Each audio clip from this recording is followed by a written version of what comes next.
Hey, what's up all you wonderful people? Cookie here with another Battlefront 2 countdown. This time I'm taking a look at the 11 Galactic Assault maps. This list will be based on a lot of different elements. There are some elements like map design and creativity, as well as the gameplay element, as in how long the match lasts and how interesting / good the objective is and how much fun it is to complete. So without further ado guys, let's get it underway. In our last place position, we have the Death Star 2.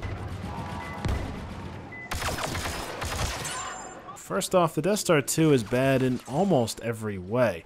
The premise of the Death Star 2 objective is kinda lame and doesn't really make sense. A ship crashes onto the Death Star, and the rebels have to fight their way off. It's creative-ish, but also makes no sense because the rebels would get massacred in this situation.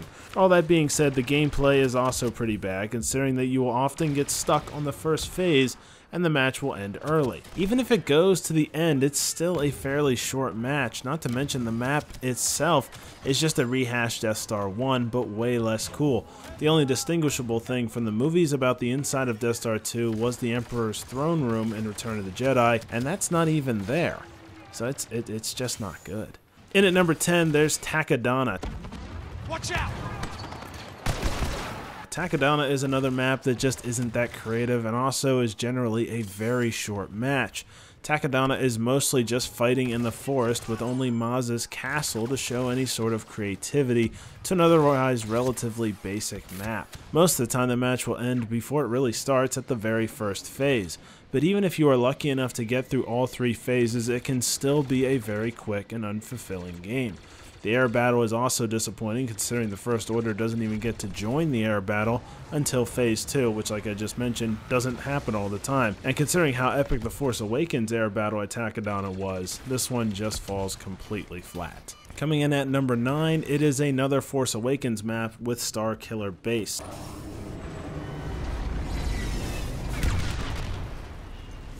This one is legitimately a disappointment because I actually was pretty excited for this map, but it has many of the same problems as Adana. The air battle again doesn't allow the First Order to fight until the second phase, and also just like Adana, the match is a short one that either ends in the first phase or gets all the way through and then still ends far too soon.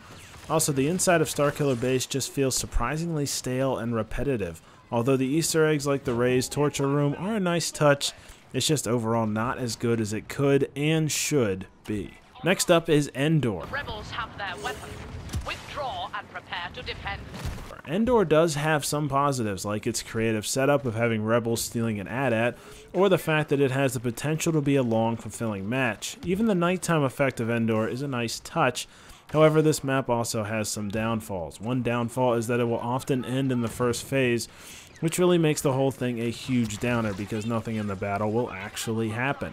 Also, the map design setup is a little underwhelming as there really isn't much to it, and unlike the Battlefront 1 edition of Endor, there isn't much sign that this Endor has anything to do with the Endor from Return of the Jedi, other than the occasional Ewok running around, which also doesn't make much sense, but moving on. Plus, the AT-AT is disappointingly ineffective, especially with its orbital strike, so this map has some good and a little more bad than desired, but overall, not too bad. In 7th place is Tatooine. But they're heavily armed and already on alert.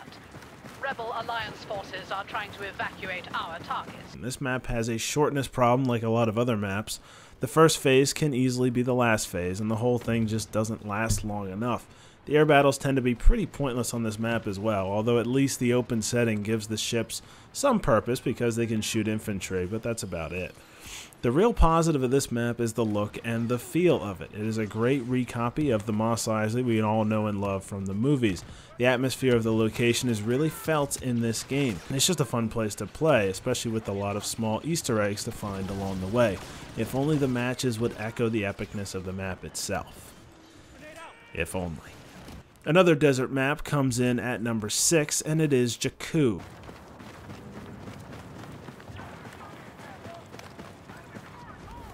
Jakku earns points in the creativity category for having an entire map within the abandoned ruins of an Imperial Star Destroyer. This makes for a creative map with an interesting landscape. It has plenty of places to hide behind, and you can use the unique feel of the map to your individual advantage. However, it also suffers from some short matches, although because of its design, the attacking side tends to extend most matches, even though the fourth phase is hardly ever reached. Air battles are once again pretty bad on this map, although it's probably the worst because there's almost nothing to fight in the air, and it's nearly impossible to kill infantry too because of its cramped design. This is a good map with a couple imperfections, but overall, probably more good than bad. Fifth place goes to Yavin IV. Most of the rebels fled after destroying the Death Star, but a special forces crew remains on site purging fire. Yavin IV is one of the few capture an area type maps that tends to go long and be very satisfying. Yavin IV boasts 3 different areas that actually feel unique to one another, and the temple at the end can get any Star Wars fan excited with nostalgia. The map also features many different alien animals walking around throughout the battle, and the combination of ruins and trees is much more effective and creative than it is on Adana.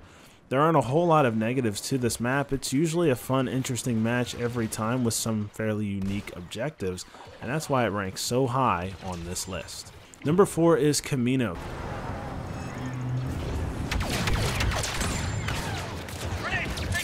Kamino has one major negative, which again is match length.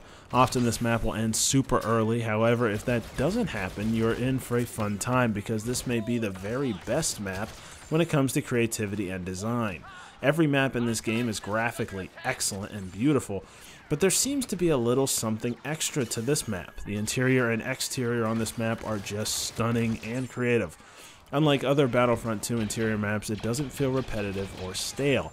It feels like something new and interesting in every room. The only criticism I'd have design-wise is that so much fighting is done inside. As cool as the inside is, it's the outside on Kamino that is the real crowd pleaser. Fighting out in the rain is much cooler in my opinion, but overall, it's a fun map to play on as long as it lasts. Again, to the Clone Wars for number 3, it's Kashyyyk. Today's glorious strategy involved the taking of Kashyyyk. The home world of the Wookiees has a lot going for it. This map, above all others, feels like an all-out battlefield with explosions going on constantly. There are plenty of places to hide on this map and plenty of different strategies to try out. You can play with any vehicle on this map and not feel disappointed. The air battles on Kashyyyk are the best of any Galactic assault map, and the fighting on the ground is not only epic, but generally lasts a long time. The Juggernauts and the Republic cruiser phases make this map feel even bigger and more expansive than it is, and almost feels like fighting 3 different maps in one. This map also comes in a nighttime mode, and even though I'm not a fan of it, at least it's an interesting option that almost no other maps have. In at number 2 is Hoth. Colonel Brenner to all troops. It's nice to see that possibly the greatest Star Wars battle of all from the movies is well represented in the game as well. This map takes place outside and inside, and the game does the source material justice, in both making it feel very much like the film, and very fun in the game. However, you don't feel majorly disadvantaged on either side. The air battle is very satisfying, as is the ground battle where vehicles are open to being used, including the greatest feature of all, the Tauntaun, which has been perfectly integrated. This map is not a rehash of the Battlefront 1 map, but also, unlike Endor, it still has elements of the movie within it. The only real negatives are that the airspeeder is overpowered and needs a nerf. But overall, a great map that lasts long and makes you feel like you really had a battle. Number 1 is Naboo.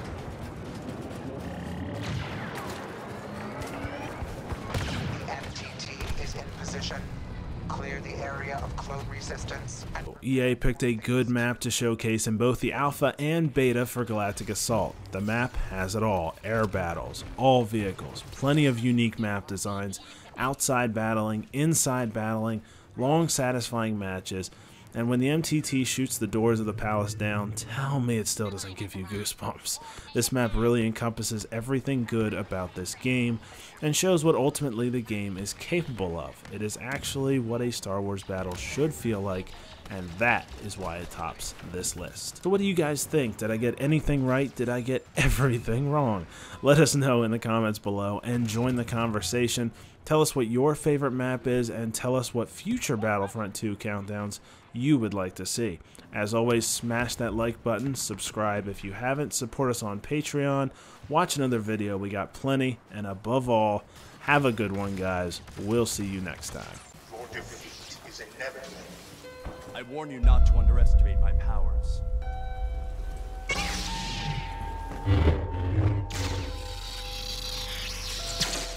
Do not throw away your potential. Don't force me to kill you!